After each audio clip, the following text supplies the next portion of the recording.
The name. It's Law Nation.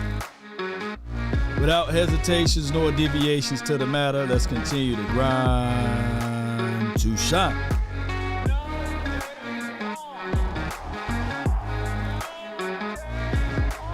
Come on. Let's get it.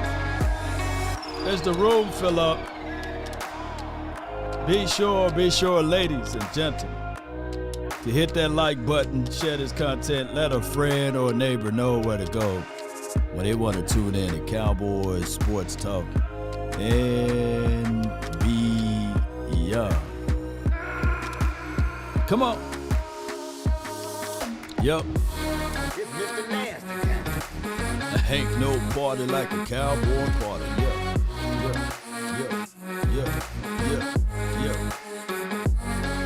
What's up, everybody? What's good? Shout out to you all. Thank everybody who's here early. Shout out to Notification Swab, man. Thank those who watching this on Rewind and beyond as well. It's always a pleasure listening in to the news that's around the NFL, especially pertaining to Cowboys and what they should do, what they shouldn't have done. And we got some reinforcements that's happening for us, although it may be a long in the tooth guy. I think that the Cowboys are trying to leave no stone unturned, right? We can all argue and say, well, Law, this is just the Cowboys just trying to fill in that gap for Odell Beckham, right? Well, this started way before Odell was in the conversational piece, right? Cowboy Nation, this started way before that even happened. Right? They was looking at Jerry Jeudy. They were looking at Brandon Cooks. They was looking at wide receivers during the offseason, and they decided to go pick up James Washington. And then when James Washington went across that middle and Jalen Petrie, turned him into a Petri dish, folded him up like a wallet. He said, oh, my foot. And they say, all right, we'll put you on the sideline for the rest of the game. And he dropped the ball. I've seen storylines with this particular team, even with Dak Prescott, going through his progressions, hitting his targets in the hands, and it's still Dak Prescott's fault. Hitting them in between the 8 and 5, or hitting them in between the 8 and 3, or hitting them right in the 8 and 6, and somehow it's still the quarterback fault.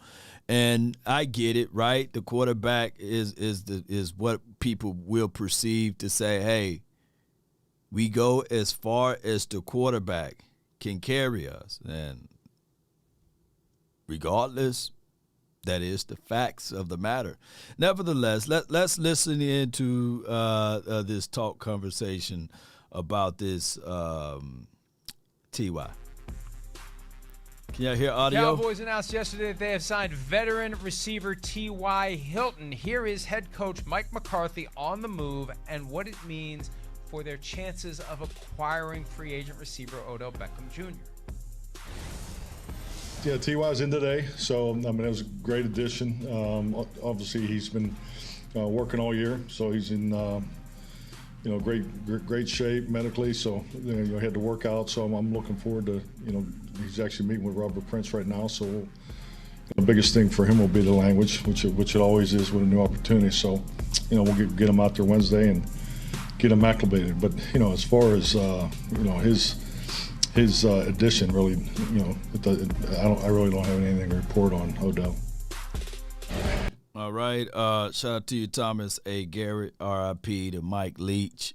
Not too aware of Mike Leach, but may he rest in peace. And I hope that his family members and everything of that nature follow suit with great prayers and condolences out to them. So put your prayers together for Mike Leach and his family. And I'm not that much of aware of I know he used to coach for Texas A&M and Mississippi State or what have you, but I don't know of Mike Leach that much to give you guys any detailings of Mike Leach. But we put our prayers together for him and his family. All right, so with that being said, the Cowboys bringing in extra help down the stretch. And he said Mike McCarthy was talking about, all right, cool. This is a situation whereas he's already with the wide receiver coach, and they are going over language, and hopefully he can pick this up. But according to most, the type of routes that the Cowboys run, it's more of a number system, right? And I see, a hook here, option route there, just basic bland routes. There's not a lot of nuances or route complications with this. This is not West Coast offense. The most variations that they would see from this particular organization is concepts for pre-snaps, motioning, who's going to motion, who got responsibility in the flat. So I don't really see this being a long learning curve, in my opinion. I don't think that they would utilize and use T.Y. Hilton as a blocker and things like that, right? It would just be bland principles. But let's listen to more what he had to say. Yeah, they're done with Odell Beckham Jr. Although on Sunday, Jerry Jones perpetuated the ruse by saying, by no means are they out after what Beckham said on Thursday night. But part of it, too, may be being a little cagey, keeping it quiet, maintaining their pursuit of T.Y. Hilton off the radar. Nobody had any idea they were interested. And it's smart because if it starts to get out that people are interested, that the Cowboys are interested, maybe somebody else gets interested. And maybe you get yourself into a little bit of a tug of war for T.Y. Hilton. Although I don't know how much he's got left in the tank. Last year, he played 10 games in Indianapolis, 23 catches, 331 yards, and touchdowns. He missed time with a disc injury, a quad injury, and a concussion. He's had a lot of injuries. He was drafted the same year as Andrew Luck, 2012, by the Indianapolis Colts, and he has been a great player. Now, it's hard to really stand out in Colts history when they've got the likes recently of Marvin Harrison and Reggie Wayne. But T.Y. Hilton was pretty damn good in his day. He falls into that category of guys who, and we could start throwing out names. Oh, I know. It's like, oh, yeah, him. Oh, yeah, him. Yeah. So many great players that once they're gone, they're forgotten because the train keeps rolling, and there's other great players that fill that void. But T.Y. Hilton was one of the very good players of the last decade. Definitely. I mean, a legend of the sport. Yeah, it's probably not going to be a Hall of Famer. Let's go find someone else. Who else is out there? T.Y. Hilton and Cole Beasley. All right, so that was those guys and their thoughts on this. And, of course, Cowboy Nation, Cole Beasley. The T.Y. Hilton news will sweep the news of Cole Beasley getting unretired and going back to the Bills to play to help out their quarterback issues there. Can somebody put the Bills record down below in the chat for your boy? So I get all of what people are saying. I do. I understand that. And everything is magnified in Cowboys land. Everything, not some things, but everything, ladies and gentlemen. And when we look at it, yeah, he played the last 10 games, right? 23 receptions, 331 yards, of course, 3 tubs, but the average, I'm looking at that average 14.4. That's nothing to sneeze at, ladies and gentlemen. And if you guys look at my film analysis, and I appreciate you guys for looking that up, basically, I did that video 8 months ago. I just repurposed the video and re-uploaded just yesterday. And I thank all of you guys for tuning in because Pat McAfee was out saying that, hey, he cool with T.Y. And he said he's been in conversations. This was 8 months ago, right? Leave no stone unturned.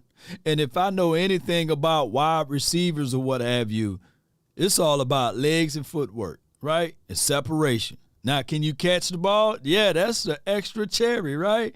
You need to be able to catch the ball. I mean, one can argue, can you catch the ball? It should be number one. And then can you get separation, number two? And then the other stuff should fill its way in. But when you look at a guy by the name of T.Y. Hilton, I think that it's a situation and a scenario that it will help more than it hurt. Right? Can he be better than Jalen Tolbert? Can he be better than James Washington? Right? And that was the thought track. And I'm not finna can James Washington just by his Texans tape alone. No, I'm not finna do that on that. You know, it's principles to this, right? But what we can say to ourselves with this is, yeah, bring them in for a cup of coffee. We got 4 more games. Evidently, we got the Jags. There's no one to sneeze at. Then we got the Eagles. They look, every post I put down, no matter what I talk about, I see an eagle bird and some fly eagles fly. Those boys, everybody in Eagles community, they're here now. They're here now. And I've been doing this YouTube for a minute, but now I've seen these birds fly all around the Cowboys community, left and right and left talking, right? And the craziest thing of it all, they do keep the same energy because this is what they do. This is what the Eagles fans and community do. They like a leash, you know. They like a parasite. You can't get rid of them. They just fly all around, fly, Eagles, fly. And, hey, this is a good setup because I know what's going to happen. You know, they're going to get shot down just like any other bird. You know what I'm saying? They're going to get shot down. Shout out to the Eagles, though, because when we shoot them down, I want them to still keep that same energy. You know what I mean? Where my gun at? Oh, I missed. Oh. Boy, wait till the 24th. I ain't going to miss then. But I love it, you know. So, mods, can y'all do me a huge favor? Don't block the birds, you know. Y'all been blocking too many of the Eagles. I want them to continue to fly. Let me shoot them down. You know, somebody blocked Eric Stewart on my Facebook, so I'm going to have to figure out a way because I got to figure out a way to re-add them back because I don't want y'all to block them, you know. Shout out to Eric Stewart. You know, he's a supporter of the channel, and y'all blocked him on the Facebook. So stop, mods. Stop blocking. Don't block them. You know, don't block Eagles fans. They don't say nothing. They either say they got the same talk track and they all sound the same and they all have the same verbiage. I think it's just one person, literally. But they all sound the same, you know. So let them talk because this is going to be even good. Material for me. Every time they talk, it's material for me. So don't block them. If you block them, I won't have no material. When it comes down to the Eagles. So I enjoy this, man. I relish in this, you know. I live for it, you know. So that's just how it goes. Guys decide to sign T.Y. Well, of course, I've always admired him as the player he was there at Indianapolis, and knew that he was picking his team, so to speak, seriously. He had a lot of interest out there. We knew it. We've known it.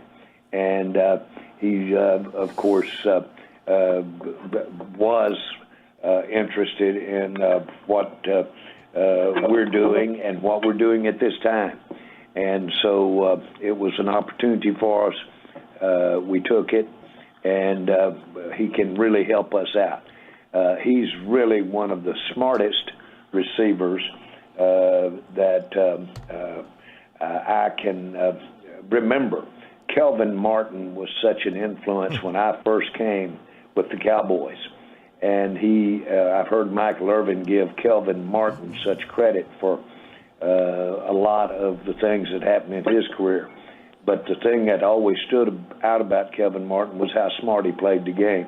Right. And T.Y. has some of those characteristics and got a lot of speed, runs really well, and, of course, is ready to go. Is that what you're – Well, he is 33, right?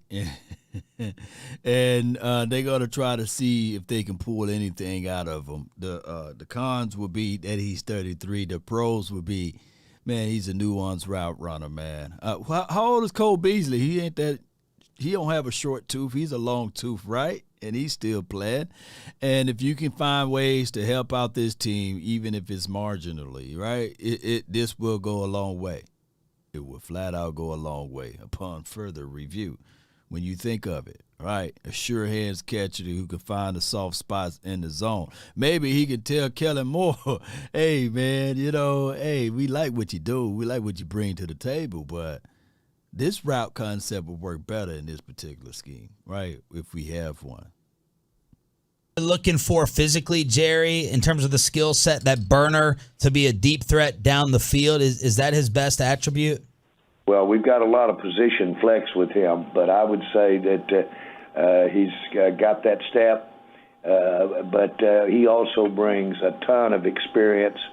That's big, real big, because we'll want him to step in immediately, and these guys that have played a lot of football in the NFL have a good chance of doing that. He's seen the kinds of routes that we're going to run.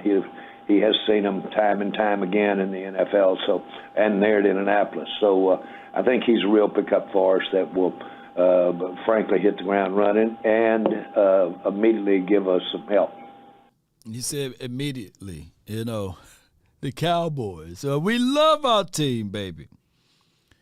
We do.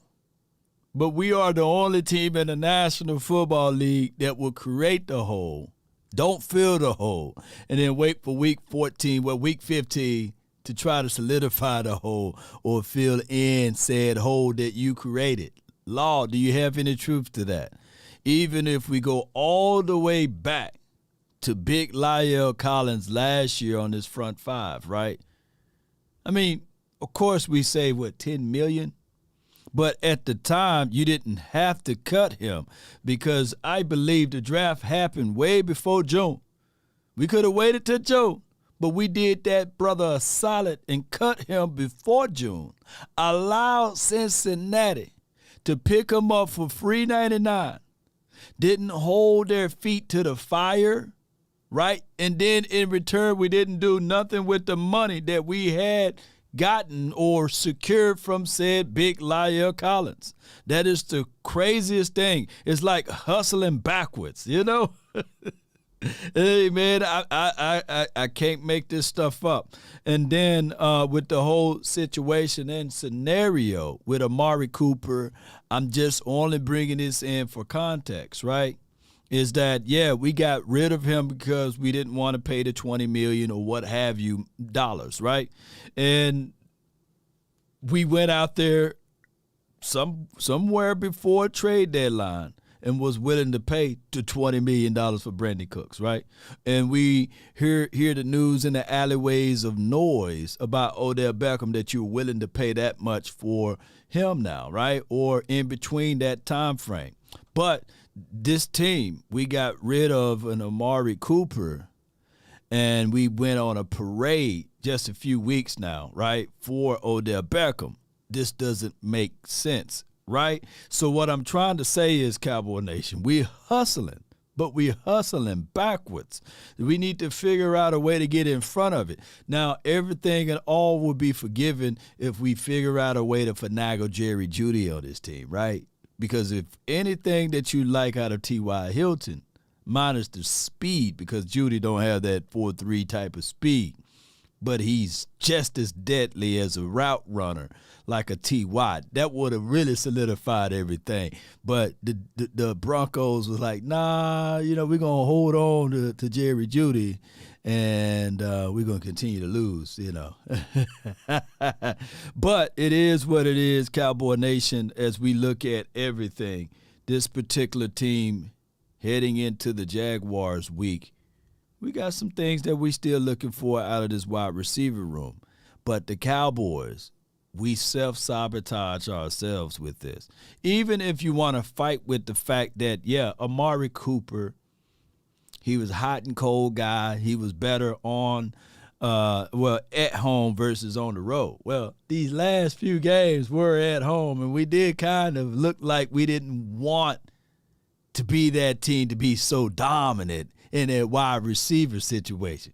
So I'm looking at it like this. Shoot, if you at least had a good Amari Cooper at home, that's better than having no Amari Cooper at all, right? Because Dak Prescott passer rating when targeting, Amari Cooper was 122.7. He did have 8 touchdowns last season, right? And we can all argue this right here, that year to year CeeDee Lamb, he's going to get better. It's better to have than to have not. Why did you feel he was a need? Did you think and see that the rest of the wide receiving core was lacking a little bit? Well, no. The real, for his availability has a lot to do with it, but I think that we have continued to look for a speed element, being able to have a player that can give those secondaries something else to think about out there as our core base of receivers are basically doing their thing, and he does that. He's a receiver that the defense will have to honor, and when he does, he'll make it better for Wilson. He'll make it, not Wilson, but Brown, and he'll make it better for, of course. Oh, really, Coach? With Lamb, and so I'm. Oh, really, Coach? Coach Jerry Jones, you know? Boy, I love you, Coach Jerry Jones, baby. Boy, he said, hey, having someone out there that can really pay dividends, basically, I'm paraphrasing what he just said, for the other wide receivers to make it easier for Noah Brown. And then he stuttered a little bit to make it easier for the other wide receivers. That's what we've been preaching to the high heavens all offseason. And he just now getting it. Sometimes when you have a wide receiver that can roll coverage, right, one way, it opens up the alleyway and the lanes for it to be comfortable for the other wide receivers on the other side. Sometimes you can't look at the stat totals. You can't look at the numbers and say, all right, this is what this wide receiver is doing. No. Hey, since we talking about those birds, right? How much, and I'm going to ask these, I'm talking to the Eagles fans and the community of the Eagles right now, and some of y'all Cowboys fans can chime in, but let me know how beneficial A.J. Brown been to said quarterback, how beneficial, that's a better way from a grammatical standpoint, how beneficial A.J. been for Quiz, Goddard when he was healthy. Of course, Goddard is finna find his way back on, right? And Deontay Smith, he's been very beneficial to all of those guys, right? Because now Devontae he can say, okay, I'm still learning, I'm still trying to pick up the pieces. And newsflash, I don't have to be the end-all be-all. I don't. Right? And the same could be said for the other people, and the running back and the quarterback. The quarterback sometimes can drop back, close his eyes, and say to Allah, I'm passing it to AJ. Hopefully he will come down as third and whatever, It's a risk. But I would trust that more than a Jalen Reagor. But when you hustle backwards, you would start saying, okay, Jalen Reagor was a first-round draft pick, and we're going to keep him on there because of his potentials. No. They went out and they said, bump that. It's $100 million. Well, I think that he's worth $100 million.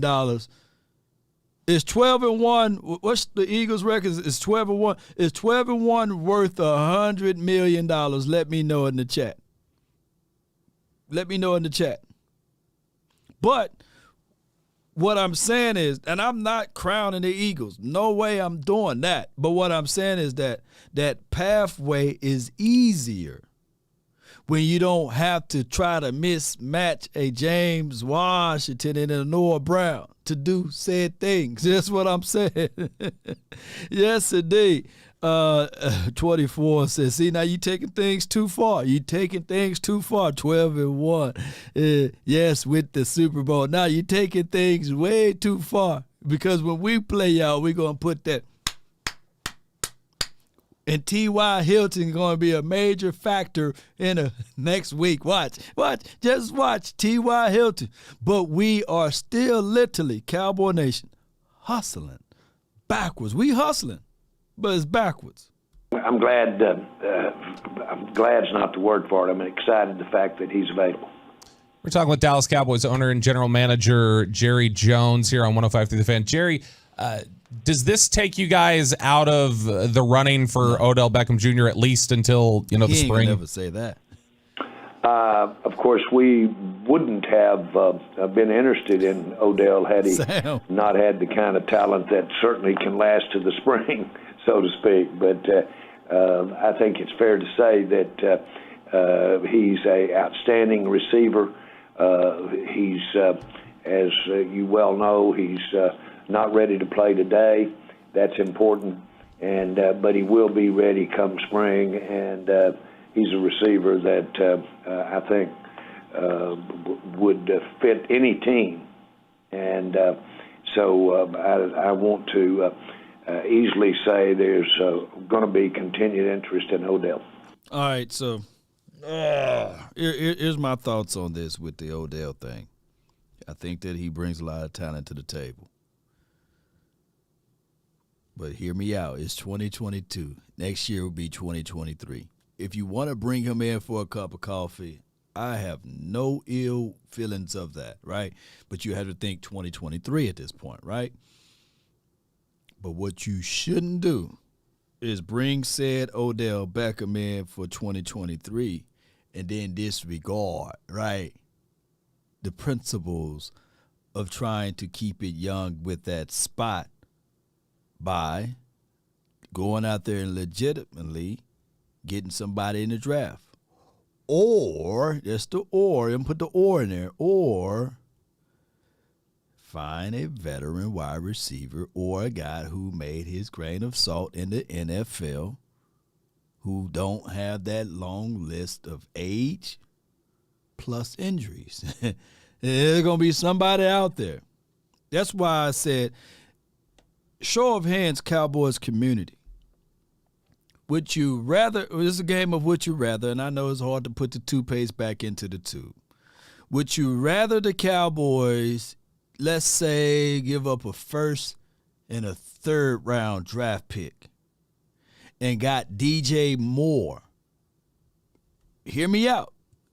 Spent that for a DJ Moore and whatever his price tag would have been, and you rolling out CeeDee Lamb, DJ Moore, and Gallup versus this T.Y. Hilton thing versus whoever we're going to draft in the future, waiting for Simi Fehoko, Jalen Tolbert, James Washington, and Odell Beckham. Would you rather do that versus what the Cowboys are doing right now? And that just go ahead ripping the Band-Aid off and say, okay, we no longer have a first and a third, but we do have a DJ Moore. Would you rather do that? I would love to have D-Hop just from Action Jackson. If the Cowboys were to pick up D-Hop, that would have been this type of news, even if everything worked its way out. The NFL now suspended D-Hop indefinitely due to his substance of blah, blah, blah. So that's just how it goes, man. They would have figured out a way to intervene with that one. With that being said, Cowboy Nation, we are in what we call a crunch.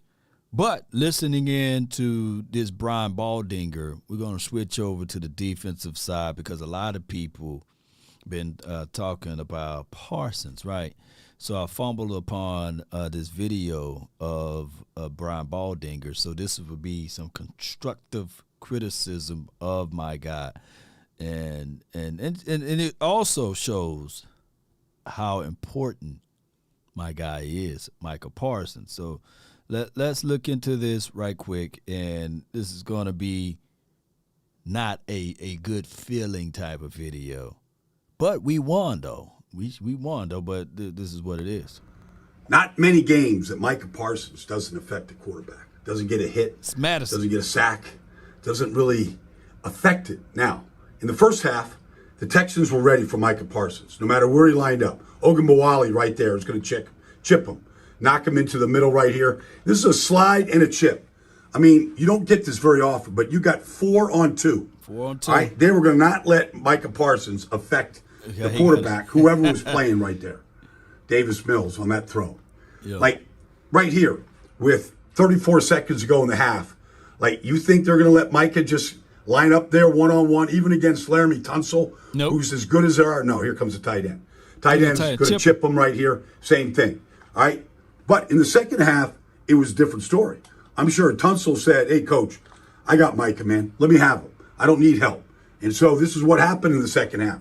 Laramie Tunsil is probably the best offensive lineman in this league that nobody talks about. He's always in a good set. Like, that can't be any better right there. Hands inside. All right, Micah wants to come back inside. He doesn't really let him, like, fall off. It was one good pass set after another by Tunsil. I've seen him shut out the best in this business. And on Sunday, it was a shutout by Tunsil, no matter who he went up against. Like, this was a cut block on a short set. Can't stand cut blocks. Ball's got to come out quick, otherwise Micah's going to get there. All right, you got to change it up. You can't just keep setting the same way all the time. All right, you get a short pass, like, change it up. Yeah, get there. Micah comes with a little power right here. Yeah. There's the punch. And then the footwork is elite. Man, all right? Tunsil nice, man. He's got a post hand right there. Micah can't come back inside. Can't do nothing with it, Mills gets rid of the ball. Help. It was a good matchup, one-on-one right here. Tunsil just is excellent. Like, he just is most consistent set. He's right there. Look at that set, most y'all. consistent set. Lane, Trent, some of them. Like, flatten them. Like, I'm sure Micah doesn't like the fact that his hand's on his throat. He might even say something about it. Like, come on, man. Like, that's hands to the throat. All right? That's how it gets played like that sometimes. Like, this is just perfect running Micah around the horn here.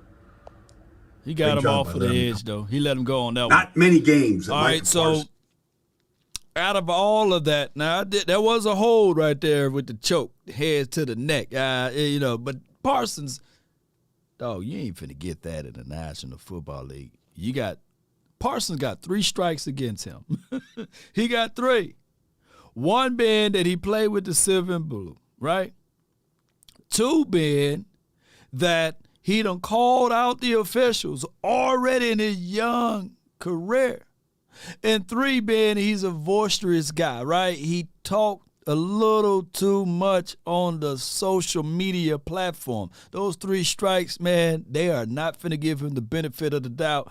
It goes back to when we had Vach Lombardi. He jumped on the show with me and Okoye, and he had a great input with this, that the Cowboys got to now accept that we are the villains. We do. We got to accept it because we're not going to get validations. They're going to always band to go up against us. And he made up a great point. He said that he was in a Reddit, I guess that little feed that they have, and just chiming in, listening or watching and reading some of the people comments on how they feel about the Cowboys. Watch this. There would be other teams supporting Jaguars this weekend. And that's basically what he said. He saw that there were people rallying together to go up against the Dallas Cowboys in that feed. There were literally people saying these type of things. Hey, man, you guys put up a good fight against those Cowboys. Good job, right? Hey, man, although y'all might have lost, that's a good fight. They give words of encouragement. But for the Cowboys community and for the Cowboys situation in the last 26 years, if the Cowboys lose their quarterback, running back, if they lose everybody on their team, we will still have the expectations to go to the playoff and Super Bowl. That's just how it goes. Even when we had, what's the guy that was playing baseball, for crying out loud? Drew Henson or something like that? It don't matter. John Kidner, it don't matter. It don't matter. Super Bowl. Super Bowl. Shout out to you, Sadiq. Appreciate you so much for your love and adulation. Long, good afternoon. I'm late, but I'm here, and 460 in here, and only 116 likes. Instead of worrying about the boys are doing, get them likes up. Y'all listen to Sadiqa, man. Y'all do. Y'all need to listen to her. But you guys get what I'm saying. There will be other team fans, like Jets fans, Washington fans, Eagles fans, encouraging the Jaguars this weekend, right? There will be even people from the Chiefs, people from the Bills community saying, hey, man, I just want y'all to do us a real good one good favor. Just beat the Cowboys. There's nobody that will ever give the Cowboys the benefit of the doubt. There's none. There's none. Even after a close win or a big blowout, there will still be teams from the opposing teams and other teams saying, oh, man, shucks. I'm a Raider fan. As a Raider fan, read the comments. As a Raider fan, we were really hoping that the Cowboys lose. As a Cardinals fan, we was really hoping that the Cowboys lose against those Jags, right? You know, that's just how it is. We are public enemy number one. I think it comes from jealousy, really, real talk, you know. You know, but it is what it is. All right, so in this other video, this will be a video of Brian Baldinger breaking down the infamous James Washington drop. Kenneth, man, appreciate you for your support, man. Yes, indeed. Yes. What's that song said? Me against the world. It's just me against the world. That's what it feels like. Cowboys against the world. That the best safety in this game was the rookie Jalen Petrie out of Baylor. Like, he just brings a whole lot of leather to the party. Like, you watch Zeke just bounce this outside, and here comes Petrie. There's no hesitation. He's just hell-bent for leather. Everything that he hits. Like, you watch him right here. Here he comes. Like, watch this crack. Bam. James Washington. You know what that is? That's Big 12 football. Bam. Bam. Baylor just cracking Oklahoma State. Right there. Like, he puts, like, you watch him right here, Phil. Like, watch him, Phil. Here comes Zeke. Zeke, who's got a nose for the goal line. Boom. But he can't take it. He can't get to the goal line when Petrie's just a rolling ball of butcher knives, taking his feet right out from underneath him. Like, I don't know, like, just you describe it. How do you describe that? Just full speed. Like, just a kamikaze right here. Yeah. You watch him right here, zone coverage. All right? Got to watch out for CD. He's our go-to guy. But here comes now to Brown. Watch the break on the ball. He broke on that one, You know what they got to do next? They got to go for a field goal. Kept him out of the end zone. Best safety on the field. You watch this Phil here. Watch him. Here comes Zeke. How many rushing touchdowns does Zeke have in his career? 100? 200? I don't know. Like, he's got a ton. Definitely not 200. Like, he smells the goal line. Except he's going to meet Petrie. Right there. One-on-one. Takes his feet right out from underneath him. Just bringing the leather. Like, you watch this right here. This is respect. Like, here's CD right here in the slot. And he's going on 2nd and 8. Going to curl right in that spot right there. Right here. That's going to hit him. Bam. He came with intentions, baby. Take that. Bam. Splatter CD. But here's the respect part. Scratch CD. Right? No trash talking. No trash talking. That's Oklahoma and Baylor right there going at it. They went at it for a couple years in the Big 12. Right there. Hit him so hard, That's had awesome, to dap him, man. You know, just, I respect you, brother. Hey, man, dog, I got That's a hell of a hit. Let's go do it again. Jalen Petrie, man. Like, that dude is going to be feared from the back end. Now, at the best safety in this game. Hey, man, hit him so hard. He's like, man, hey, man, dog, man, I'm going to dap you up on that one, dog. Hey, man, hit CD so hard. CD thought that he played for the Texans. Hey, dog, what's good, man? Yeah, man, my name is CD, man. Yeah, I play for the Texans, man. Let me dap you up on that one, man. God, dog, that was a hit, man. He rocked them. He rocked them. He rocked all of those boys, man. To me, just to me. Wait till I do my film analysis on my guy, Donovan Wilson. Dono can sting too, just as much as Jalen Petrie. But I think that Jalen, and there's no shade at Dono, but I think Jalen just got a higher ceiling overall, collectively speaking. But I'm not talking down on my guy Dono, though. Me and my brother, we was going back and forth. And Talano for the 49ers, he hit me up every time like, look, Law, Talano is that dude, Talano.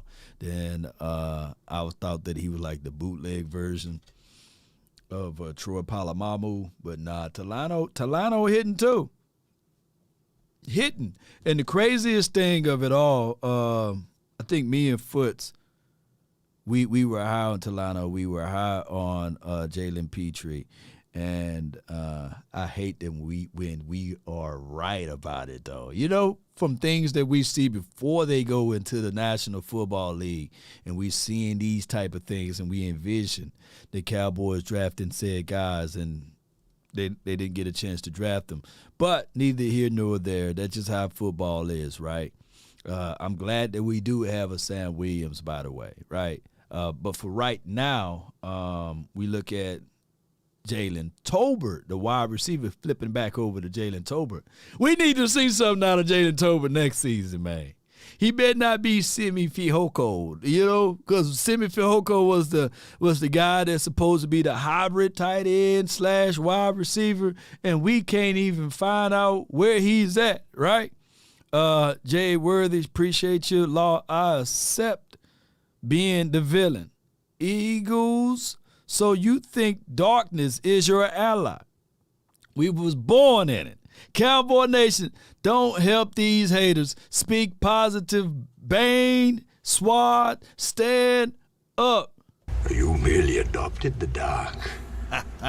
I was born in it. Yes, indeed. Oh, you think darkness is your ally? Ace. What's good with you, man? Your mods mad and keep blocking me, Law. Laugh out loud. Mods, stop blocking, baby. Y'all need to stop blocking these people, man, because we all know. You could not live with your own failure. They want to be over here. So mods, please, man, please stop blocking, baby. we love the community as long as if it's not a personal attack. Personal attack would be things to harm another person. So we're not or threats, because that's part of the YouTube guideline thing, and we try to I don't mind what y'all say when y'all call in with your mouth, you know what I'm saying, but I try to keep everything PG-13 minus the Green Bay Packers week for me. I have one every year. I get at least one week that I go off like that, right? Every one week. 1 week y'all just gotta allow me to be medieval. But outside of that, man, we're a wholesome channel, man. I'm on Amazon TV, and they are a little stricter than most, and I'm also on Roku. So y'all want to keep this thing growing. Look, let's just be wholesome, y'all. Let's be wholesome. But appreciate y'all so much, man, for jumping in. So let's talk about this news right here. This news hit earlier, man, and this was Jonathan Hankins. According to Jerry Jones, he will be out for the season, the remainder of the season. And, of course, we do like the fact what Big Bo been doing and helping us out. But if you guys look back at the acquisition of Jonathan Hankins, individually, since he been on his team minus the Green Bay Packers game, was he here before the Green Bay or after Green Bay? I think he was here after, but he could have been a little bit before. But since the Green Bay Packers game, individually, because I know collectively teams may have got over 100 yards, but since he's been here, collectively speaking, individually, a running back have not gained over 100 yards. And for his short stay in time with services with us, he's been that plug that's been inside. He's been that guy that you make him run on the outer edges, but not inside. and he's going to be missed, man. He's going to be missed with this team. Can Big Bo do it? I think so. But this dude got that grown man strength, right? Big Bo's still trying to get that. He still got that Similac behind the ear. He's still a baby. You know, it's sad for me to say that, but he's a big baby, you know, not in a negative connotation. Juxtaposed to this dude right here. That's just how it goes, yo. You know, and we're going to be missing out on this. We face against the Jags, who pretty much got a good running back, and we already know about the Eagles' running game, right? You know, so we got to face them, and then the following week we got to face the Titans. We're going to miss this big boy. You know, I can't put lipstick on the pig and say, yeah. And then, yeah, Carlos Watkins, he's good and all, but that's about 40 pounds. That's about 40 pounds different, you know. So it goes back to these type of things that the Cowboys, is better to be prepared for an opportunity and not have one than to have the opportunity and not be prepared. Basically is what I'm saying. I'm not complaining, ladies and gentlemen. It is a next man up. But sometimes size is size, right? Size matter. Some people say it don't, but size matter. And when you go from Bo to Navarre, Gallimore, and Osa, you know, or Hankins to Bo, but now you go into Bo to Navarre, Gallimore, and Osa, you losing a lot of meat. You know, that's all I'm saying, girth. You know, so sometimes they girth, and you have girth, tear them walls down. So that's what you're missing right now. So the Cowboys going to have somebody that can penetrate and push those walls back so that he can get in there and make an impact. And those are things that we are having issues with. Sam says size matter. Pause. Well, whatever he said, pause with it. But that's just how football is. Size matter. Pushing big body can't stop me. You know, and shout out to Jonathan Ridgway. He's doing a great job from what we heard in Washington. If you think I'm lying, ask the Eagles. How did Big John do against those Eagles? You know, you know, ask them Eagles about that. You know what I'm saying? Pushing big body can't stop me for the 9-8. So, you know, you need all of your weapons, man. You know, so so we're going to have to figure out something down the line, ladies and gentlemen, for this. And I'm not saying that this dude right here was the end-all, be-all, right? So the Cowboys just going to have to figure things out down the line. And shout out to my guy, Defy Talk. And speaking of that, it's another guy I follow, Tony Goat Romo. Appreciate him on Instagram. He just had the chart available for us. The NFC East after Week 14. Eagles 12-1, Cowboys 10-3, 7-5 with two ties with the Washington team and the Giants. We still are on pace for, believe it or not, all of these teams making it to the playoffs, because I think the Seahawks lost or something like that. And when we look at this, the power rankings, shout out to him again, just utilizing this man Instagram for some great visual effects. The power rankings, if you are fond of those things, Eagles number 1, the Kansas City Chiefs 10-3, the Bills 10-3, and the Cowboys 10-3, and the 49ers 9-4. They're in 5th in his power rankings. What I want to say, and I know a lot of people only going to say that Law is a homer, but I truly believe that the Cowboys are the most disrespected team in the National Football League. And anything that we do looking back at 10-3 won't be comparisons to the Kansas City Chiefs, to the actual Buffalo Bills. Because just using this as a reference point, right? Didn't the Chiefs struggle to beat the Broncos. Oh, excuse me. Didn't the Chiefs also lose a game to the Colts? But in my mind, if it was the role reverse, if somehow the Cowboys lost just to the Colts, right, in whatever some strange way that we still would have figured out to be 10-3, they would have really buried us, right? They would have buried us. But that's a story of another day. A lot of people don't see that part of it, right? And the Bills, I think that they lost to the Vikings, right? And we beat the Vikings so bad, they switched channels. But somehow, one way or another, they are a better team than us. You know what I'm saying? Did they lose? Look, did they lose to the Vikings? Can somebody help me out? Can somebody let me know? Or did I read that wrong, right? You know, it's cool when they do it. It's a problem when the Cowboys do it. Yep, and that's just how it goes. I've been working on some film and footages for LVE that will be out shortly this day. Appreciate everybody for jumping in. All right, so at this time, what we're going to do for the final minutes of this show, we'll open up the phone lines, and then we'll pivot and get on up out of here. I appreciate everybody for tuning in.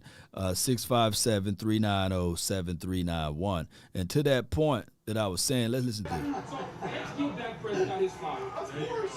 We're all saying the same thing about the consistency, but the bottom line is Cowboys are 10-3, and 90-plus yards, 3:17 left. If there had been Tom Brady, Joe Burrow, anybody else, we'd be on it. Did you see the game-winning drive? My God! Finally, I think this guy's name is Booger McFarland. Finally, somebody called out a spade, huh? Finally, someone did it, man. Shout out to him. Shout out to that Booger, you know.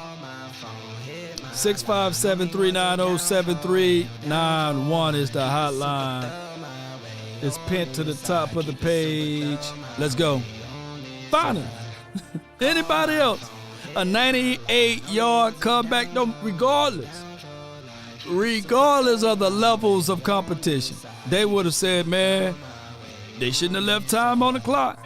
Man, you can't leave life out there on the field because there are 2 participants in the conference. All participants are muted. That quarterback announce yourself. That quarterback will hurt you. That's just how it goes, man. All right, Coach, you're live. Yellow. Coach A.J. Jones, July, from the 316. Hello? Hello. Oh, I thought my phone was broken, man. It's always weird when it's the first caller, man. you lied. No, that was just that excitement from that bubble, brother. Okay. All right. What you got for it today?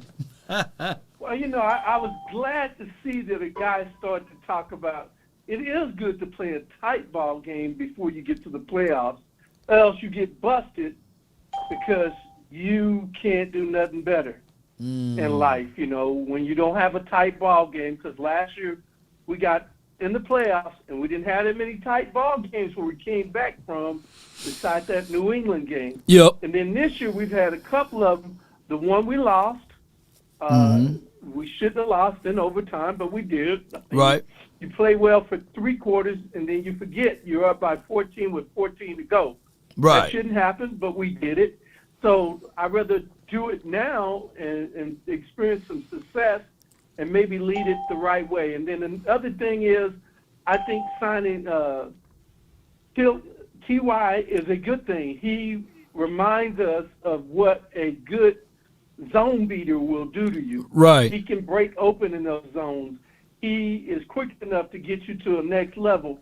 And the other thing is, hey, man, we got to show my boy some love. We said we were going to stop beating up on Joseph because he did get a breakup. He did. So now if Joseph wants to go by KJ. Let's call him KJ. Oh, okay. So you elevating him now. He's KJ. He's KJ. Okay, I do that. I call him KJ now.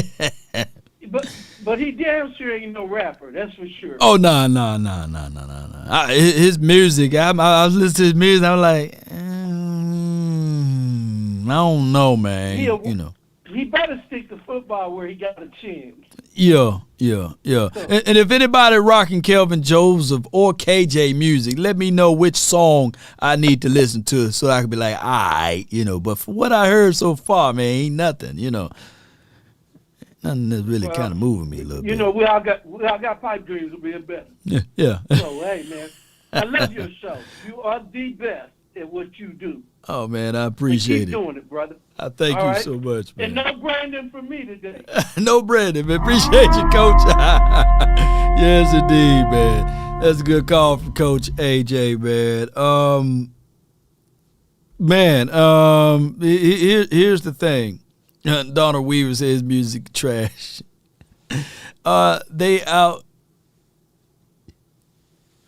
hit us. Ask Hooker about being truck. Yeah, B-Wee. Ooh-wee.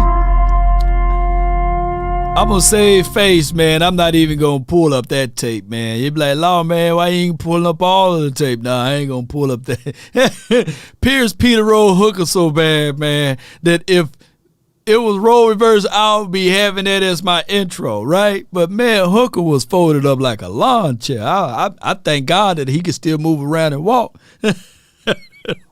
I said, but he did his job. He came down to field. But, man, that hit on Hooker. Oh, my gosh, he needed something. He needs some milk.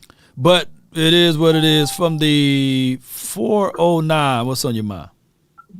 Hey, what's up, Law? This Av 1500D from the 409. 1500. Let me save you in here, man. Keep going, man. Keep going. All right. Yeah, I just want to. I got to keep it short, man, because I'm at work. But I'll be listening to you when I'm at work. Okay. But man, it's just the hate that you was talking about earlier. It's ridiculous, man. Like every show, these people they just treat our team like. I mean, the Eagles could do it.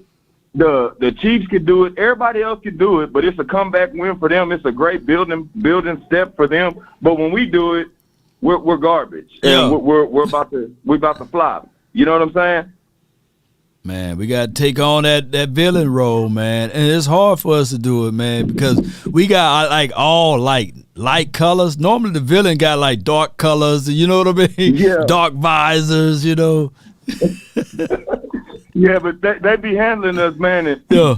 It's like, and then these Eagles fans up in our chat, man, it's like, you'll never catch me in the Eagles chat trying to see what the Eagles fans is talking about. I could care less. You know what I'm saying? Yeah. But, man, they some supporters, man. You know how they go. I appreciate you, 1500. Yeah. You know, I appreciate you, all man. Right, man. It's a good call from you, man. Appreciate you, man. Hey, man, look. Because I love it. I love the fact that the Eagles are here. You know, I don't want to shoo them off. They're going to shoot themselves off. They write the check that is going to bounce, baby. That's what's going to happen. Just believe me. Look, you know, I'm going to do the inverse Stephen A. Smith. Just wait. You can book it. They are an accident waiting to happen. You know, I've seen a few Eagles, and you guys are ruthless with it. Not all of y'all, but some of y'all. Jonathan Hankins, when I posted the comment in my YouTube and my Facebook, you know, way on my Instagram too, I would still see, because they think they slick. I posted that he would be out for the season. And then they would put in there, Fly Eagles Fly. 12-1. You know what I'm saying? We will see y'all on the 24th. You know what I'm saying? So literally, they are under the comments, slick cheering and celebrating that the man is hurt. And they did the same thing when I posted Terrence Steele. But they don't want to go ahead and say, yay, but they just putting the Eagles emojis. Instead of saying, oh, man, you know, keep moving, right? But they slick them Eagles, because I'm quite sure that nobody goes under an Eagle post and put DC for life after they posted something like such and such is going to IR, Robert Quinn or something like that. But it's okay. That's okay because I'm doing just like my guy, J. Cole saying. You know, I'm writing down names. I'm counting them up, baby. Y'all better be prepared. 323, you're live. Hey, how you doing, my man, Law Nation? Oh, well, man, can't complain, Chief. Talk to me, man. Hey, man, I want you to keep up the energy, man. I'm tired of this. My Cowboy fans and my fellow followers that we always want to hate on our own players and like Dak Prescott. And I want us to, hey, be like those Philly fans, man. No matter what they do, they follow their own. Oh, man, shoot. Yeah, they follow their own. Look, you're right. They didn't start talking bad about Carson Wentz until he left the team, right? They were saying that, hey, they love Carson Wentz, right? They're not talking about how they barely beat the Colts, how they struggled against the Texans themselves. No. Well, I watched that game. I'm from PAT, Port Arthur, Texas. And let me tell you something. And we need to keep that energy, Cowboys fans. Let's come on, man. Let's go. Support our own. Let's support our own, man. Let me get in the foxhole with you. Let's fight this fight together. Shoot, come on with it, then. Come on with it, man. I'm ready, man. Hey, Steady Spot Nation, man. I like your content, man. I follow you, brother. Keep up the energy, man. And you keep letting them know we need to support our own and quit getting this hate and critiquing a win. We won. Let's go, Cowboys. Appreciate you, man. All the way from Los Angeles, man. I got my guy, man. He's not 50 grand. He's for dog sure not 10 grand. This is my brother from another mother. 100. You know what I'm saying? Grand. What's good, man, for the 201? My God, man, my God. I'm good. I'm energized. Just came from the gym, you know. So, okay. You know, feeling it, you know. But anything, you know, we have to talk about our team after a game like that. That's what I respect about Lil Brunson. He do the same thing. Mm-hmm. You know, his Eagles don't do good. He'll come on there and he'll land base them. You know what I'm saying? But guess what? A win is a win. And if we was losing games like that, what do you say when we lose games like that? We got to become a team that can win games like that. You feel what I'm saying? So that's what we would be saying, Law. Yo. We got to become a team that can pull these games out. No. Hold on. If we would have lost to the Colts or the Houston team, oh my gosh, man! It would have been worse than that. It would have been worse than what we did when we won. Sky's falling, and all this and that. But we're winning these games. Yeah. You know what I'm saying? We're winning these games under Jason Garrett. We would have lost. Oh my games, gosh, man! Come on now. Come on. What was it? 4th and inches, and he punted it against the Texans. What was it? It was something like. Hey, and then he overcompensated because I think we played against the Vikings the following week, and then he wanted to go for. Come on, we were like, hold on, man, Jason. Hold on, Jason Garrett, come on, baby. One thing you can't say about Mike, you can't call Mike 8-8 like you can do Jason. You can't, Garrett. man. You can't do it. They tried. They tried to, man. You know, the only blemish on that man's record so far, and I'm still not all the way in with Mike McCarthy. Not just yet, man. I have my right to reserve my time frame until the playoff. But one thing that's really hanging over his head was his first year ever here, right? Where we had to say, hey, man, he didn't hire 100 grand. You know what I'm saying? He like me. but wait a minute.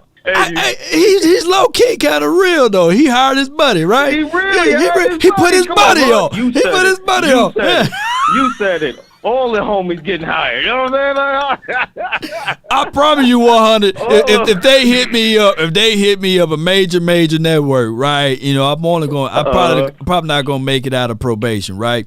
But if they hit me up, dog, I got you. You know, I'm like, dog, I got him. I'm gonna get Boss Cowboys. I'm gonna get Big Game James. You know, I'm gonna get Botch. I'm gonna get all of those people, man. Sky. I'm the graphics man. You don't need no graphics team. I already got my boy. You know what I'm saying? Big Game James, I think the show gonna last for one day because Big Game James and Botch, they gonna get into a fight with each other. Scott, it's gonna be worse than Shannon Sharp. It's gonna be worse. It's gonna be worse. Him and Big Game James, they gonna have to separate them, and then I'm gonna have to have a Koye. He gonna start talking about R. Kelly and doggone Bill Cosby. I'm fired, man. Lawrence, we like to call you into the meeting. You got this guy with knives. His name is Vach. Is Lombardis and guns. And you got Big Game James cussing people out. We just can't have that over here at this network. hey, listen. That's why we gotta make our own dog. And charge people a little fee for this work. And hey, I'm just saying. Hey, they do it for pay-per-view. Hey, they do it. But I don't think you can go on national TV. Big Game James on national TV calling Stephen Jones baby nuts. You know what I'm saying? y'all media pass. Y'all not getting the media pass. They ain't getting the media pass. No way. They be like media pass. There you go right there. He the one call you baby nuts. You know, there you go. And Skywalker calling people copper, you know. Skywalker went off on that like dude, Clarence man. Hill, man. You gotta be like Clarence Hill, man. You gotta know how much you can step. You know what I mean? Man. Clarence Hill, yeah. He'll get on you, but he know how far he can go. You know what I'm saying? I don't know. Or maybe Jerry let him go because he's been there forever. You know what I mean? So he let him say what he want to say. But Clarence Hill seems like he the only real one over there that be asking questions. Oh, man, he do. No, my guy, though. My guy, Patrick No-C Walker. He's been a dime. He's been a him. Yeah, he real. He a real one, man. He a real one. He asks those questions, make you start analyzing. You be like, oh, wait a minute now. Hold on. But it's a good call from him, man. What you got for the rest of it, man? Mainly, I like Tyreek Hill, man. You know when you was talking the other day about how Dak can't handle the zones and all of that. That's why they went and got T.Y. Oh, T.Y. Okay. T.Y. Yeah, I call Tyreek. I don't know where I get Tyreek from. I said, shoot, we get Tyreek Hill. We going to the Super Bowl, baby.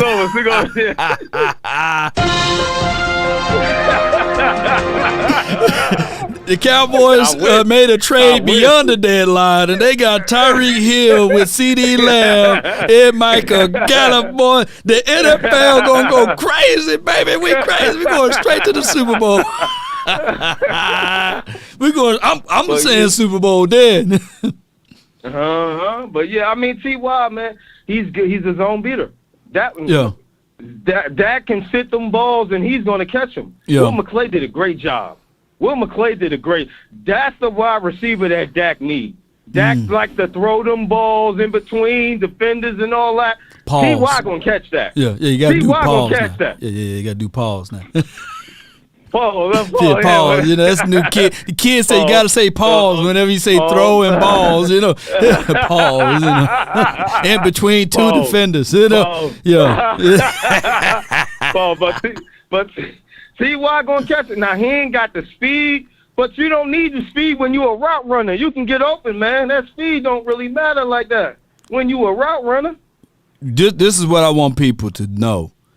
Speed is good. Like Bryce Butler ran a 4.3, right? He did. Bryce Butler was a 4.3. You know, Kevontae Turpin is a 4.29 person. Can't find the field. But what you need is short area quickness. And when you have short area quickness, man, that is dangerous. Rice. That's what made Cole Beasley so nice. Jerry Rice, Cole Beasley. Let me find somebody with short area quickness. The playmaker, short area quickness. Chris Carter, you know what I'm saying? Short area quickness, man.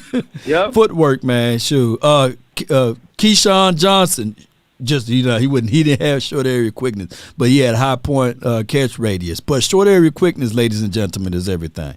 Appreciate Randall you, Cobb. fam. Randall Cobb. Look what he did with Randall Cobb. If I'm telling you right now, T.Y. come in and do what Randall Cobb did? Come on. You got to put some respect on Dak's name. Come on now. Yeah. See what he did with Randall Cobb. What was the other wide receiver? I couldn't stand that dude. It wasn't Wes Walker. It was the other guy that played for the Patriots all those years. He just little white boy. You know, he'll catch the ball. I can't remember his name. Shoot, he'll catch everything. I mean, shoot. What's his name? That's what we need, though. I know who you're talking about. I can't. Danny Amendola. No, not him. Not him. Not him? Elderman. Yeah, we go. Ooh. There you go, Edelman. He wasn't fast. He was short area quickness guy. Elderman. And Julian. he was getting it. You had to double up on that man. So I'm telling you, that could be that for Dak. I see it. If we got that, come on, man. That's gonna open it up for CD. That's gonna open it up for Gallup. That's gonna open it up for Schultz. That's gonna open it up for the running game. Will McClay just put a whole nother weapon that we didn't have on this team. Right. I'm telling y'all. That's going to help everything out, including the defense. No doubt, man. You're a good call, man, 100, man. I thank you for keeping it 100, man. Always, my brother. That's how we do it, man. That's how we do it. Bro. Salute, bro. All right, bro. Let me hear you say it, though, man. Let me hear you say it. Oh, he didn't love. I love it too late. But now Danny Amendola, that Julian Edelman, you know. Now T.Y. is not that, because I think Julian, he was sneaky. He had a little grit to him, and then I liked him when he grew his beard out too. So he was Tom Brady's safety release valve. And I know he had James White and all of those boys, but you can literally see when Tom left the Patriots, Julian was like, he was about to cry. He was like, no, I want to go where you are, you know. The conference has been locked. But I think he's more physical. Julian is more physical than T.Y., but T.Y. is more finesse and all of those other things as far as route capabilities. And then Julian would figure out a way. I seen him catch a ball on his helmet and pull it down to his frame and his body and everything. So Julian was that dude. That was Tom Brady's son. Yeah. Edelman won Super Bowl MVP. Well, come on with it then. Shoot. Boy, was good, man. Edelman, Walker, and all of those boys, man. We thought that when Tom Brady got Cole Beasley, we like, I feel the Texans game was awesome. Cowboys of old would have folded while out of sync. Managed to hold on, D, and drive for 98 yards. Got to put yards in there. Yeah, have to play the full game. Texans at their best, not better than an off-balance Cowboys. See you in Jacksonville. Fitness Challenge 1000. Appreciate you, man, for that. Wes was a nasty slot guy. Just kept getting those concussions, man. Concussed. Jake the Great, you live. Yo, what's happening, Lord? Jake the Great. What's good with you, man? Talk to me, man. Before I start, I would like to tell all the Philadelphia Pigeons fans that are in the chat, you know, I know y'all content watered down, but still, welcome. Welcome to Nothing But the Best. Appreciate it. Don't be rude now. You're gonna don't open the door without hitting the like button. Yeah. While they're here, hit that like button. Hey, send some donations. You know, do all what y'all can do. Subscribe, become a sponsor. You know. Yeah. Welcome to Nothing But the Best, man. Welcome. Don't block them now. Don't block them, Mods. Yeah. I'm happy we got the T.Y. Hilton signing.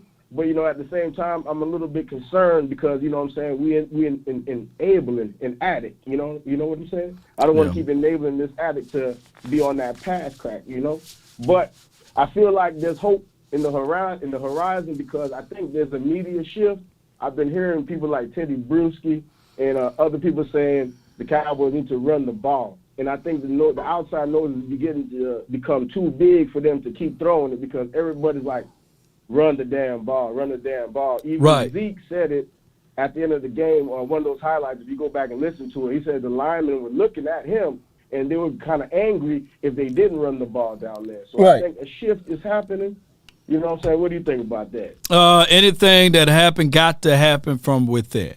These players, they got to understand that, hey, we can't just be running the ball just to solidify a quota. We got to run with a purpose. And also, I think that Kellen Moore, he's just like him.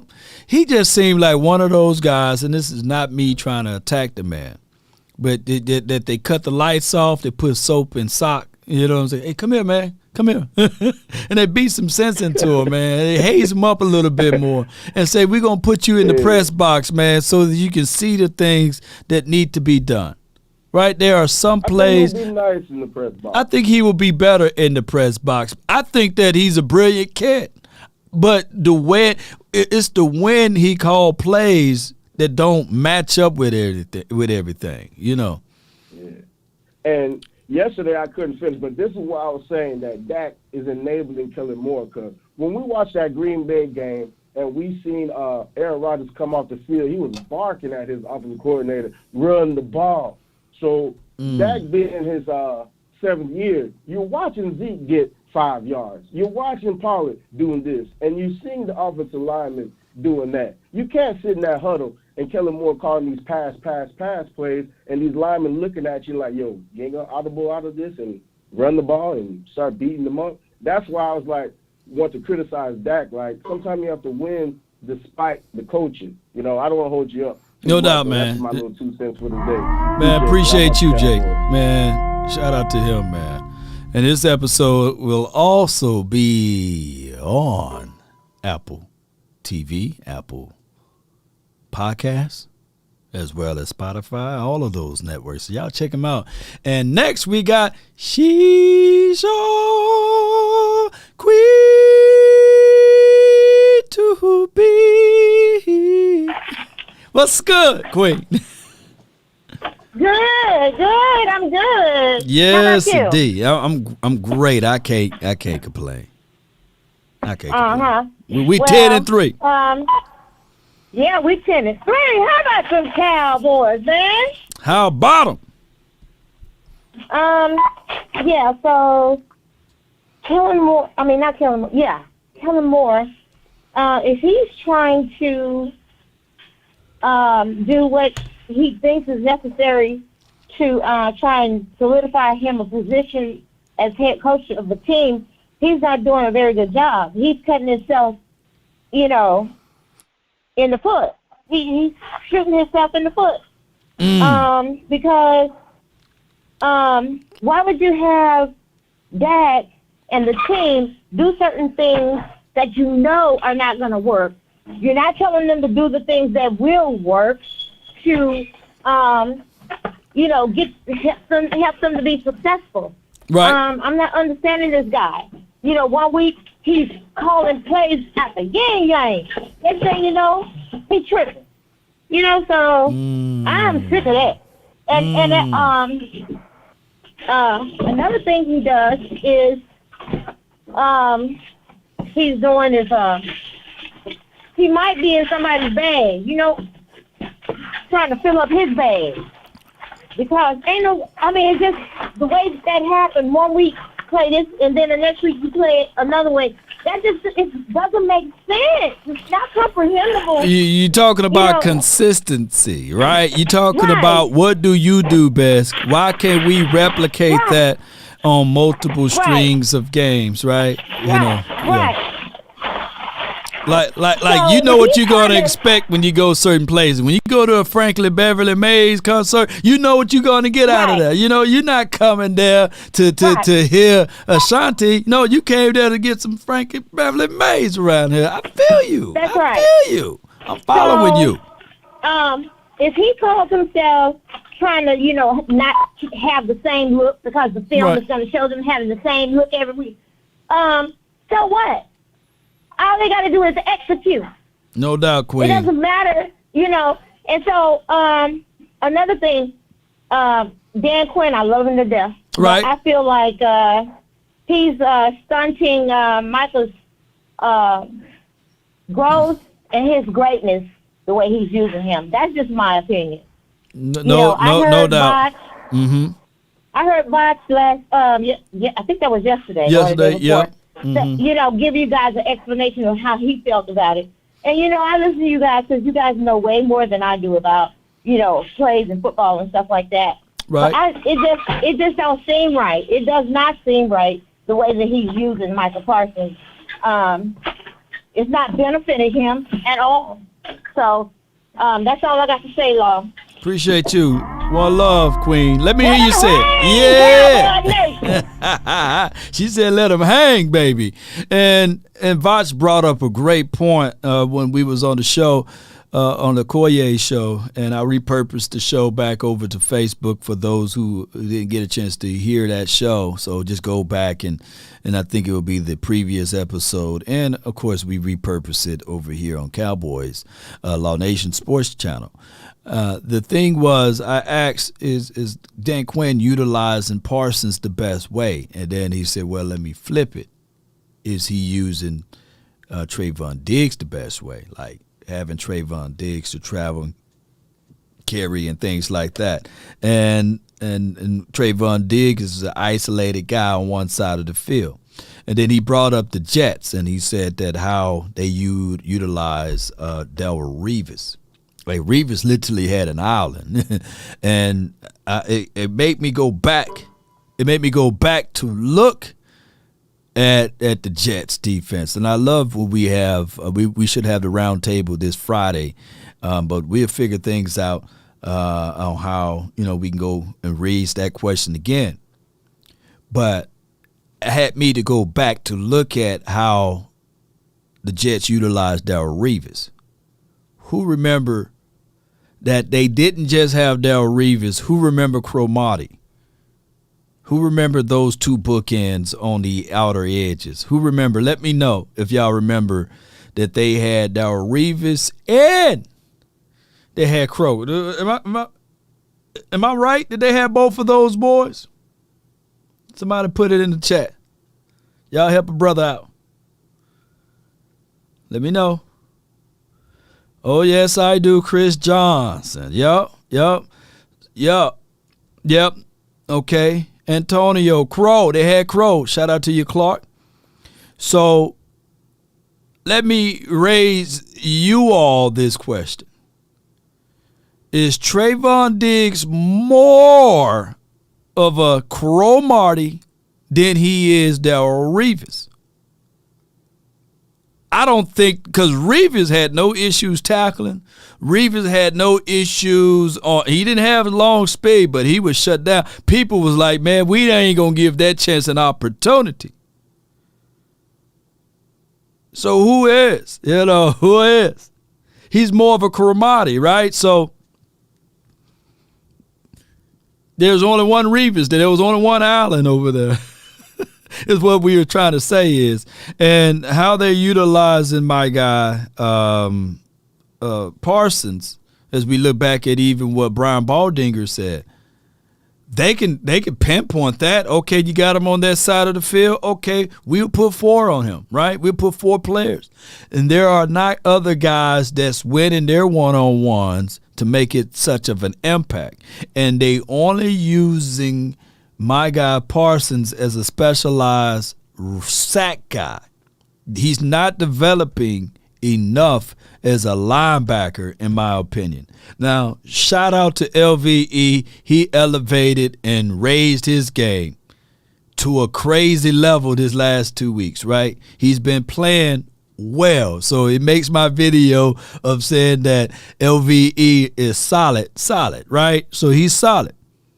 But, dog, I would love to just pick LVE up and move him out the way and put Parsons in as that Mike linebacker, and so that Clark can feed off of him, and so that whoever else will play on the weak side or the Sam side, it can feed off of him, right?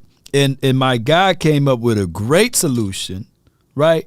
Okoye said, shoot, we'll be better served as a 3-4 team, right? So that's so you can utilize Slam Williams into the mix as an outside linebacker, keep Parsons inside. You got unbelievable speed, and then you can still utilize some of your safety looks. But I say all of this, that's why we YouTubers and content creators and those guys are multimillionaires calling plays, right? We can only give advice, but who knows, right? But 3-4 would look good.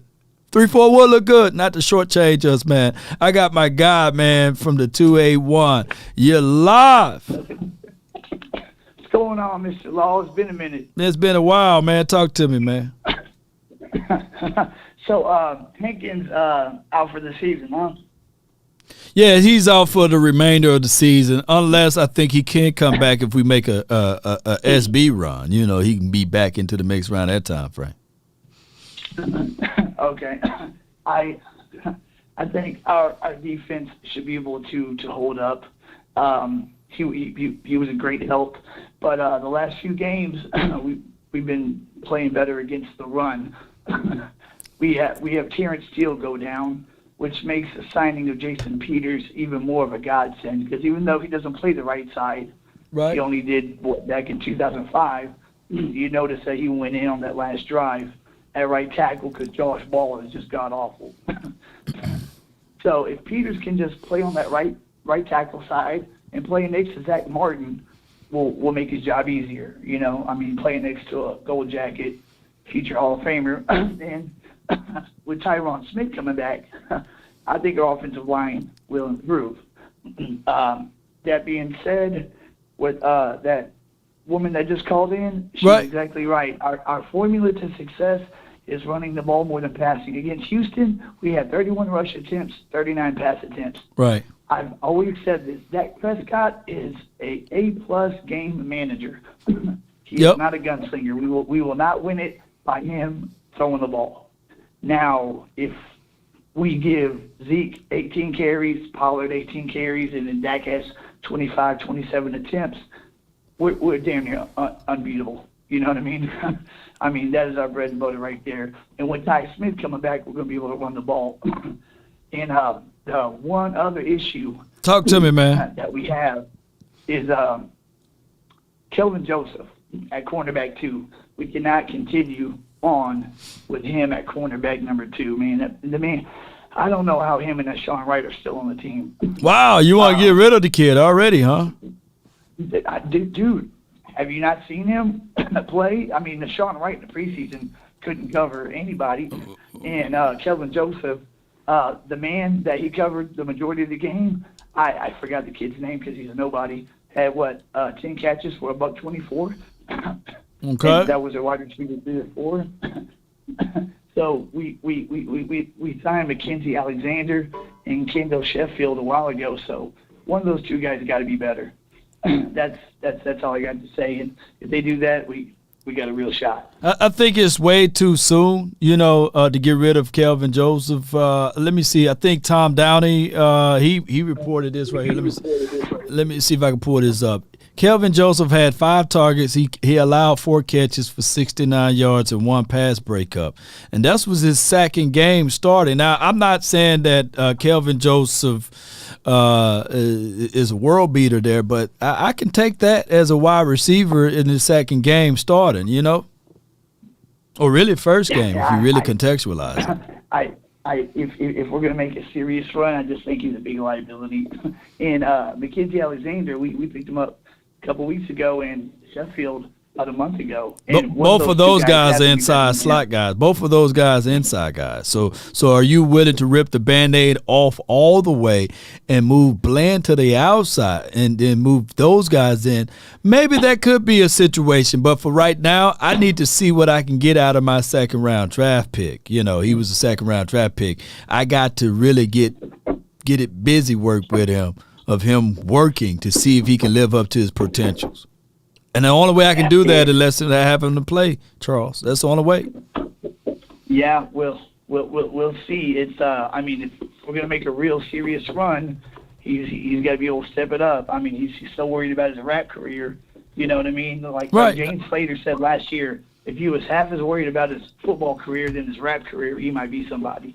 Yeah, true that. But at this point, we got to see what he can do down the stretch. We got 4 more games, and he'll be building up his resume. I appreciate you for calling in, Charles. Let people know where to find and follow you at. Let people know where to find and follow. Yeah, everybody listening, Charles in Charge, Cowboys Sports Report. I'm almost at 300 subscribers. Y'all check me out. I've got great content, and y'all will be entertained, I guarantee you. And how about them Cowboys? How about them, man? It's Charles in Charge, man.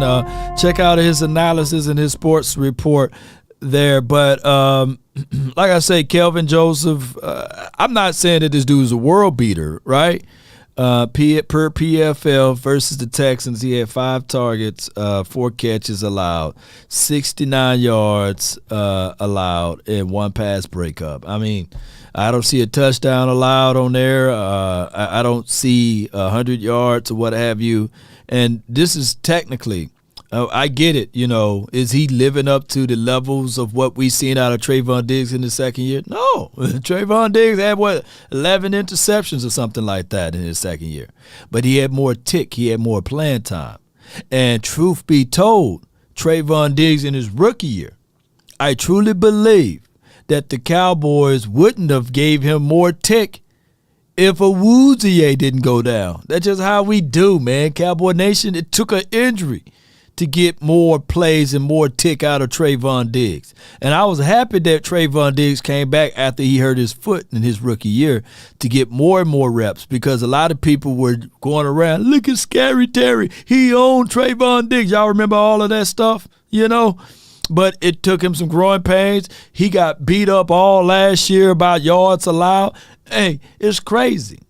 The funniest thing in life, now, all of a sudden, the year 2022, no one cares about yards allowed anymore. Nobody cares about that. It just seems like role reverse. And then on top of that, Ashanti, right? He was a second-round draft pick last year. The dude allowed over 8 touchdowns given, right? Passer rating when target. Let me pull up Ashanti right quick, man. Let me let y'all know who he's going to be the number 1 targeted guy. And then, let me go right here. Let me log in. Hold on right quick. Y'all bear with me. Let me log into my thing. Hold on. Boom, boom, boom. I think it's sign in here. Sign in law. Boom, boom, boom. We're going to sign in right quick. Hold on. We'll sign in. Ashanti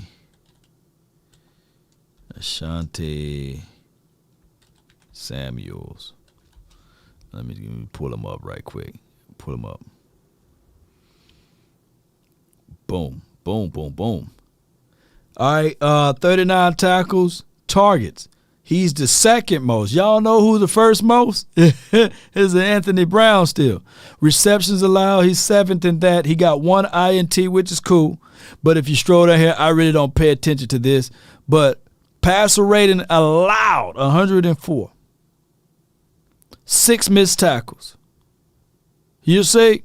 So he's not having his best season, and he also giving up 8 touchdowns. Football is a cycling sport, baby. 1 year you're the hero, the next year you're a zero. All right, let's go to the 626. You're live.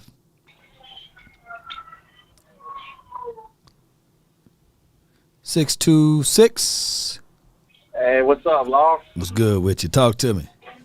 It's been a minute, man. I called you from the preseason game. Wow. The first week. Yeah. What's your name? I'm trying to call, but Edgar. Edgar. Appreciate you, Edgar. From LA. All right. Appreciate you, Edgar. What you got for this episode? Well, first of all, I mean, I appreciate your contact, man, because right now, all those 4-letter networks, all those they've just been hating on the Cowboys, and I kind of just dislike what they say. And as a fan, you don't want to hear all that stuff. So I feel like your content kind of like not only keeps it real, but only also motivates us to keep on going. Like I was like, hey, Cowboy Nation, don't listen to these bozos here. Right. But anyways, I don't know why everyone's all worried about the game. I mean, a W's a W. I just listened to the sounds of on YouTube, the sounds of the Sunday's game. Okay. And how Dak was saying to everybody at the end, he trusted the defense. He goes, "We're gonna get a stop. We're gonna get this win." Right. He goes, "Come on, let's go. Come on. We're gonna get this W." That's the stuff that. But before, I'm not gonna lie to you. I thought we were gonna lose this game. I thought it was a trap game. Right. Because, but I mean, Dak pulled it off. We got the W. I'll take it, no matter who was the opponent. But I mean, man, I just wanted to thank you for your content, man. Cause or else I would have lost my.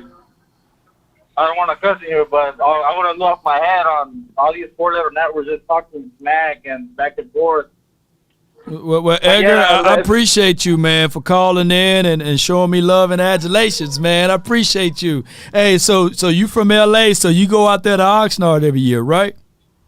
I try to, but, I mean, every time they come here, I get excited when it's August because I'm like, they're coming home over here, so I got to go look at them. So, to see what's going on. Hopefully next year I get to go. This year I couldn't go, but right. Hopefully the next year I can go. So that way I kept following up with you on when you were up down here, and I was trying to see if I can meet you in person. But I mean, I was like, hopefully next year. But maybe next year, man, we'll meet up, man, and we'll have a great time, man. I appreciate you, Edgar. Thank you, man. No problem. Thank you, Law. And Yes, how indeed. about them Cowboys? How about them, baby? Good call from him, man. I love my people from L.A. and all over the globe, man. Appreciate them so much. Eric Stewart, man, you back live over there, man. I thought you said that you was blocked, man, but appreciate you, man. Shout out to you, Eric, man. You back over there. Shout out to you, unless that's another Eric, But that paragraph's still too long for me to read, man. That's a long paragraph, man. I got the hooked on phonics eyes over here. Gracie Corner's going to try to help me out if I try to read that one, All right, so from the 505, you're live. Hey, what's going on, Law? How you doing, sir? I'm great, man. I can't complain. Talk to me, man. I appreciate you taking my call. Hey, man, it's a simple formula for Dallas. Run the ball 40 times, 25 to Zeke, 15 Pollard. Have Dak throw 20 times a game max. Keep the ball, keep the defense rested. It's that simple, you know what I mean? It's simple. It's simple. I really like the T.Y. signing. I really like that. I feel like he's gonna open up the offense. I just have one question for you, Law. Talk to me. What happened to Tolbert? What's up with him? I don't know how he doesn't play at all. He doesn't have no one catch a season. He cost us the game in Green Bay. I don't know if you remember that. Oh wow. He doesn't play the game all game. In overtime, he comes in, gets the penalty, stops momentum. Do you remember that or no? Oh yeah, I remember that part. But I thought we had got the first down like the very next play. But that is a play that we had. That's just kind of weird coaching to me. You don't play him all game, then overtime you have him out there as a rookie. You know what I mean? I really thought that was a good draft pick. I thought he was going to open up the offense, but I have not seen him on the field. I haven't seen him contribute to the offense. I just want to know what's going on with that. Well, first and foremost, man, I'm not finna sully or denigrate a kid coming from South Alabama and thinking that he's going to walk on water here. No, I feel you. Benefit of the doubt. Yeah, give him benefit of the doubt. I have to include growing pains. He did a lot of good things in South Alabama, but now it's time to play on this level. Yes, man, we should have tempered our expectations. We should have looked back at this and said, I think Alex Pierce was there available. He would have been a shoe-in good for the Cowboys juxtaposed to a Jalen Tolbert. So, yeah, we missed the boat with this one. As far as playing readiness, I hope that next season Jalen Tolbert can get his act together, man, and get out there on the field. I'm hoping for the best for him. We need him. We need a jump ball guy, man. That's one thing we need. I love that Gallup came back and he's a red zone threat. But I just feel like Kellen Moore, the first drive of the game against the Texans, beautiful calling. You know what I mean? Right. Oh, but my. After that, After that, even in the end, in the goal line, when we got stopped on 4th down, when Pollard was going out in motion, that's the same play he scored a touchdown on his first drive. Why not try to get him more in the mix? You know, I understand running the ball with Zeke, that's our bread and butter, but yeah, you know what I mean. Kellen Moore gets a little bit too fancy with it, then he gets a little bit too close-minded. It's like it's either one way or the other with him. You know, yeah. The Cowboys are 10-3. This is what Dak has played 6 full seasons. Right. Out of the 6 full seasons, 4 times he's won 10 games. You know what I mean? What more can you ask out of a quarterback? That's damn. simple, you know? I never even looked at it that way. Can you repeat that again for the people way in the back? Out of 6 full seasons, Dak has won 10 games 4 times. And one season he won 9, and the other season he won 8. So it's not like has losing record. Yeah. He's doing his part. The first season he got there, he gave us a pretty good magical season, him and Zeke, you know what I mean? Right. Man, that's some good stuff, man. I still feel like Romo should have got his last chance. He could have probably, I don't know. I mean, it's not up to me. We're not coaches. I mean, we're just guys who just watch it, love the game. You know what I mean? Oh yeah. I'm on record. I was on record saying that if Romo was healthy, you put him in.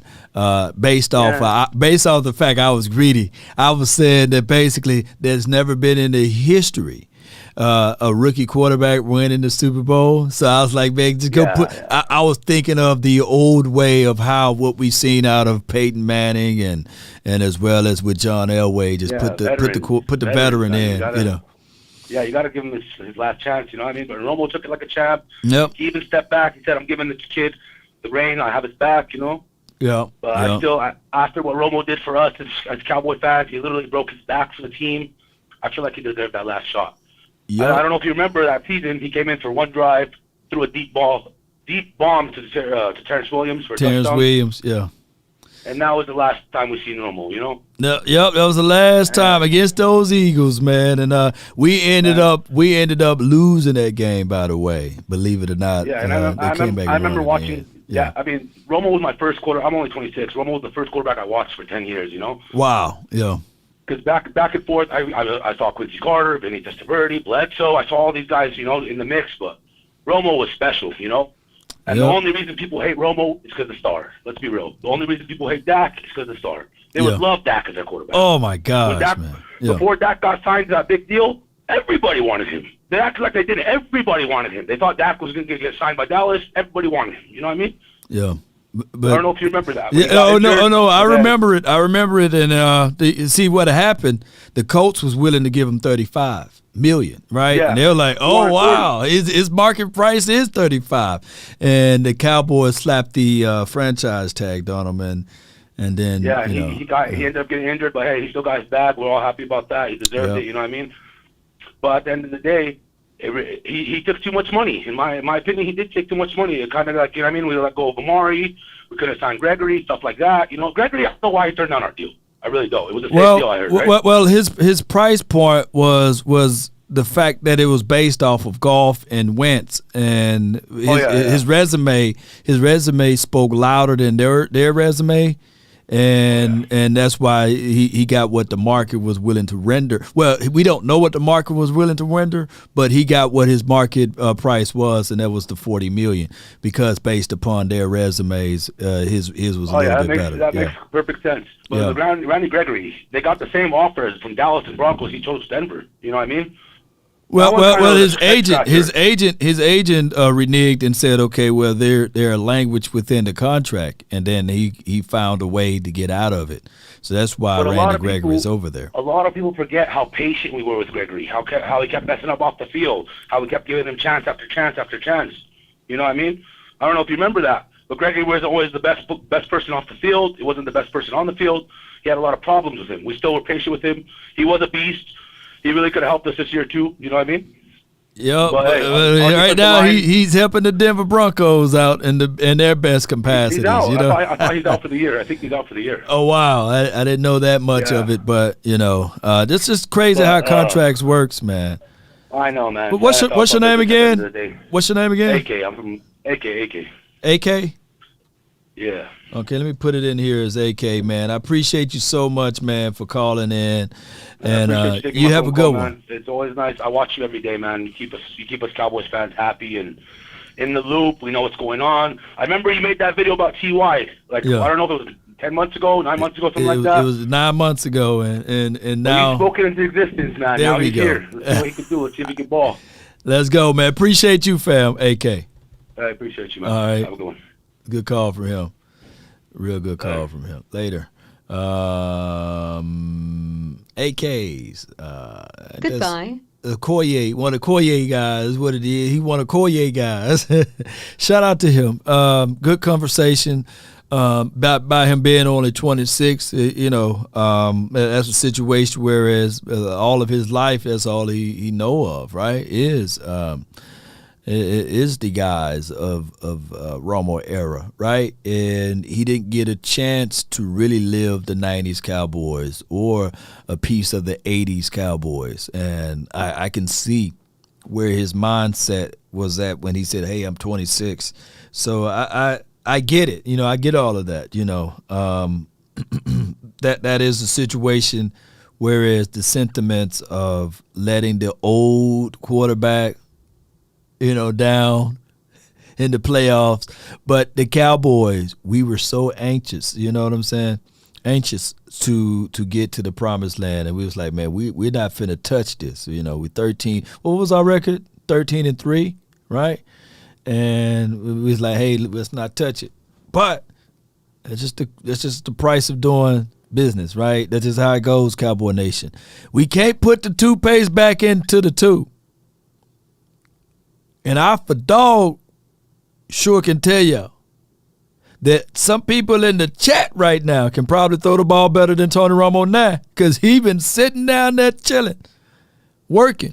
And Candace Romo don't want Romo back out there in the Cowboys uniform. Yes, indeed. She would have a fit. And Rivers Romo and what's the other Romo? The other Romos, John Romo, I think he got a son named John Romo or something, So all of those Romos wouldn't want to see Romo out there, So y'all just got to let it go. Let it go. I know he got a son named River Romo. I know. Is it Spalding Romo? So all of the Romos, man, they don't want to see their dad out there on the field. Yeah, they don't want to see him out there on the field. Yeah, come on, man. Y'all leave him alone, man. Y'all leave Romo alone, man. And I guess in 15 years we'll be fighting to see if Romo can get into there. Hawkins Romo, yeah. All of those Romos, Hey, we would have a better chance of Hawkins and Rivers Romo to live through their lives to get drafted by the Cowboys for them to get to the Super Bowl, right? And get to this. Maybe they can go to my school, Jackson State. It's Rivers, Hawkins, and Jones Romo. All three of them.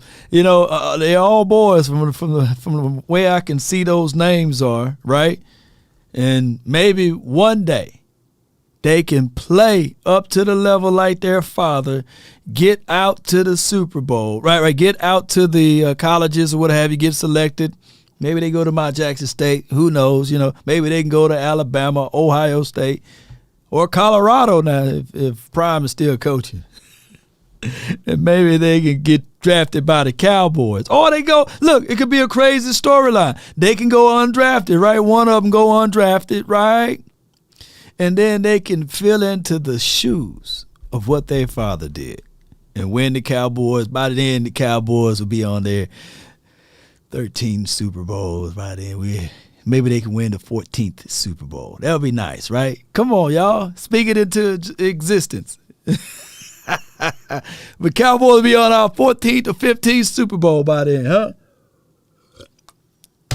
That would be nice, right? That would be nice, man. All right, Cowboy Nation, I appreciate y'all so much for tuning in. And Dak equals commercials, Romo equals golf. No, man. Romo and Aikman both think they the greatest or are the greatest. Coach AJ with the Cash App, man. Oh, yeah, appreciate you, Coach. Appreciate you. Thank you for the love, man. Thank you for the Cash App. And I'm going to get on up out of here. Let's go, Cowboy Nation. I really appreciate y'all so much for calling in and being part of this beautiful episode. Stay tuned. There'll be more content throughout the day. I'm going to give you guys some LVE footages of him and what he did, and then I'm going to try to double back and give you guys some Dono and Osa. I think those two film analysis need to be done. I really don't touch offense. I'm kind of biased a little bit on offense. I really don't like do offense. I'm more of a defensive guy. But if I do offense, it will be the Tony Pollard run game and the opening series, maybe the opening series in the 98-yarder, right? We can break down the INTs. We can break that down too. But I'm more of a defensive guy, and I want to give you guys some defensive looks. 24/7 Cowboy, are you saying they will be like the Manning fam? I think that Romo and Candace Romo, they got some good genes together, right? I think that those kids will be athletic. I think that they will be, if they fall into the line of being, because Romo, he played basketball. I think Candace played sports too. I always look at those kind of weird things, right? Like how you match up with your spouse genetically, right? I think that those Romos could be like the Gronkowskis, the Bosa brothers, right? And the Manning fam. But they're going to be athletic. I think they're going to either play basketball or football or maybe tennis. Who knows? Or golf. You just never know in this modern day time.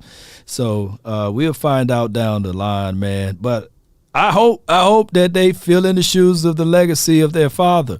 I can only imagine if my dad was a pro football player and then went off to CBS to be a hell of a analyst, man, for that particular network. Shoot, man, those boys they got a lot of promise in them. Shoot, they may be better than their dad, right? They may be. And let's go, Cowboy Nation. Let's figure this out. And Jerry Jones would still be alive. Jerry Jones would still be there. I'm telling you, Jerry Jones would still be here when they do get selected for the Cowboys, the Romos. It could be Jones Romo, right? Look how that circle all comes together, right? Full circle. Jones Romo, selected by the Dallas Cowboys with the 3rd pick in the draft.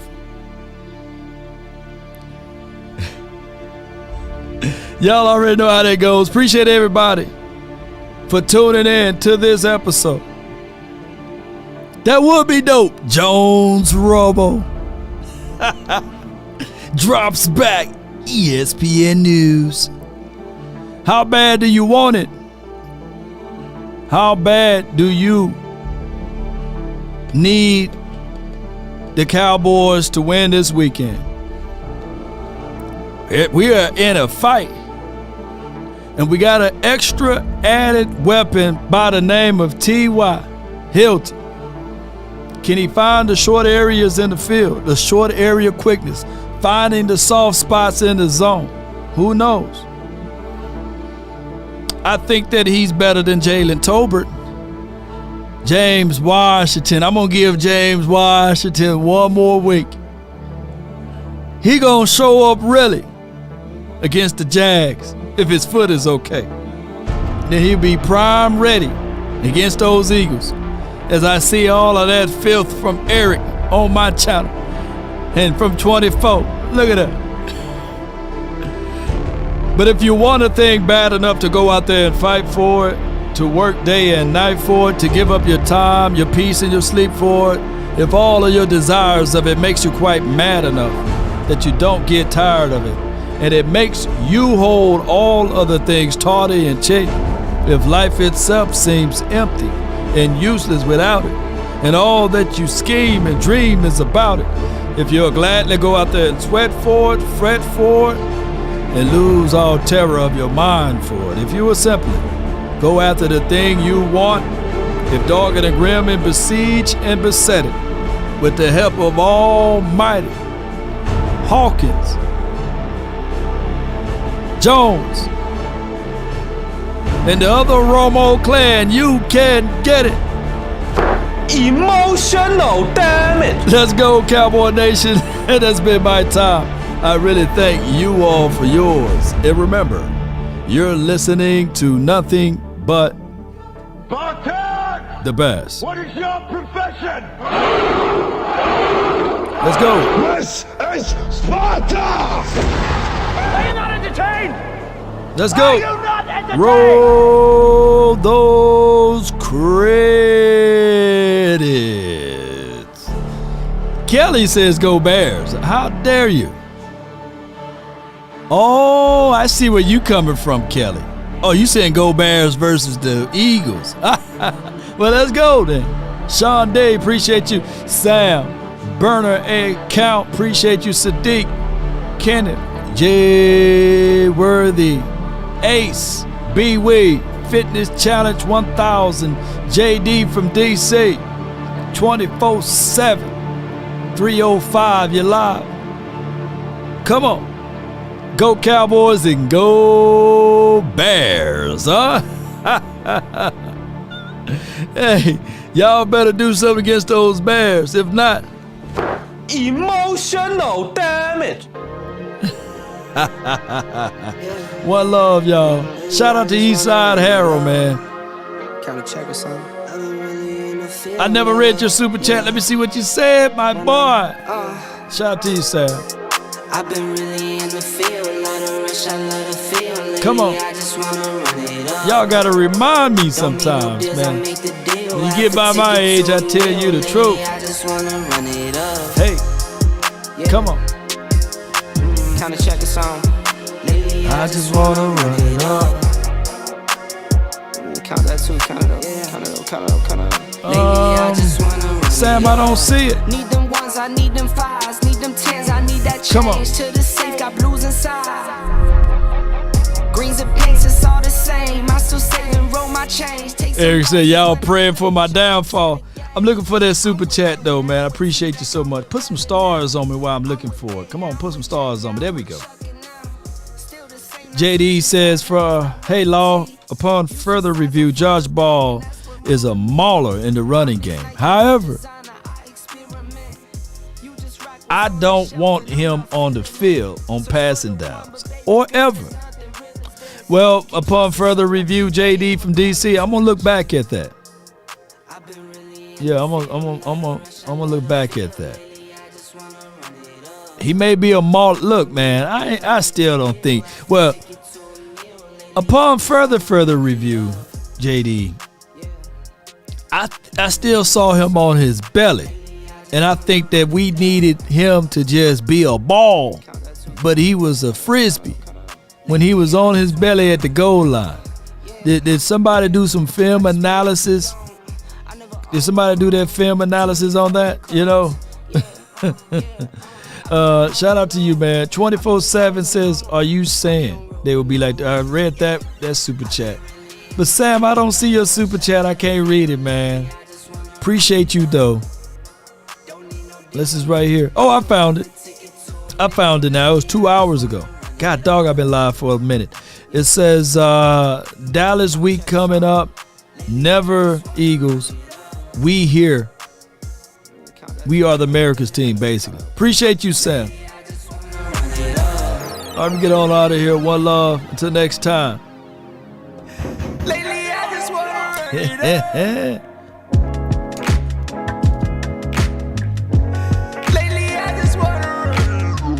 up. Come on.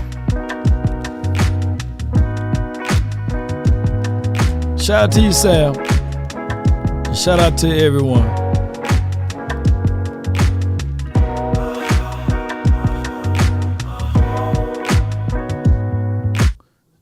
Catch you tomorrow, Brandon. Appreciate you. Brandon Ross. He wanted to call in. Yeah.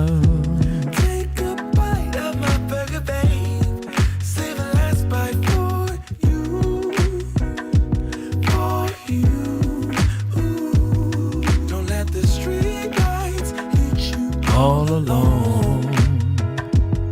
You know it's dangerous to go alone.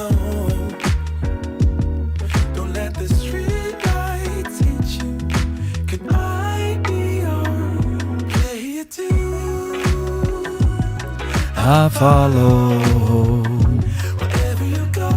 Let's jam them, man.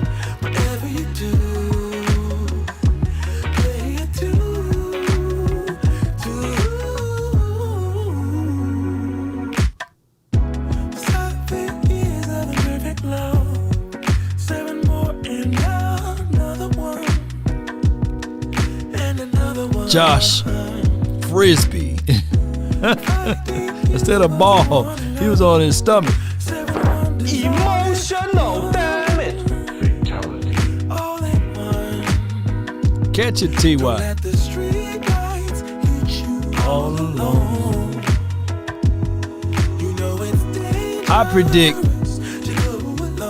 T.Y. catching a big touchdown against those Cry Eagles cry. That rhymes. I follow. Wherever you go, whatever you do,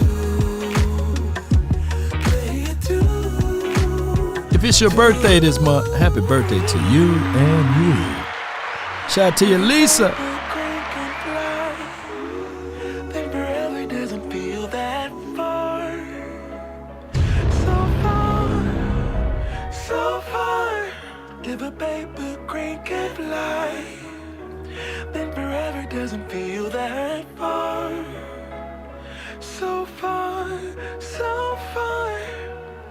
If a baby grain can fly, fly on, fly on, fly on, fly on, fly on.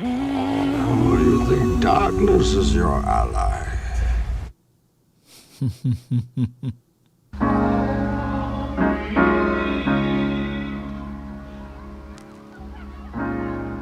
You have to be your biggest fan. And when things are really tough and they're really rough, and nothing's working, but there's something inside of you that says, I just have to follow that, because you don't know who you're going to be.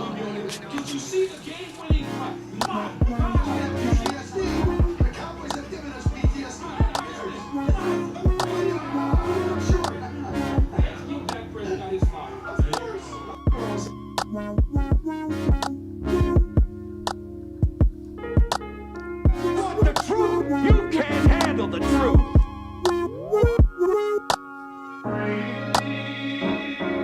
These damn act together.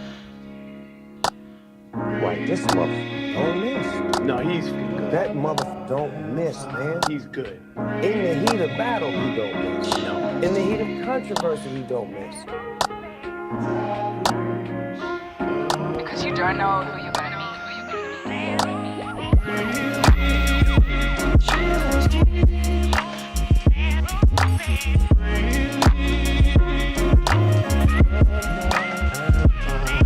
Now, so the cocaine factor, when was that class come into play for you?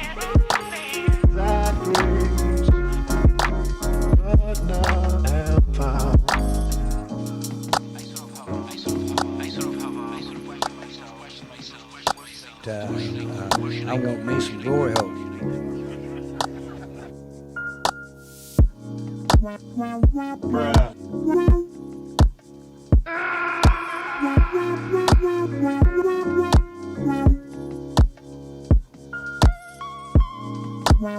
Well, what I'm saying is that there are known knowns and that there are known unknowns, but there's also unknown unknowns. Things we don't know that we don't know.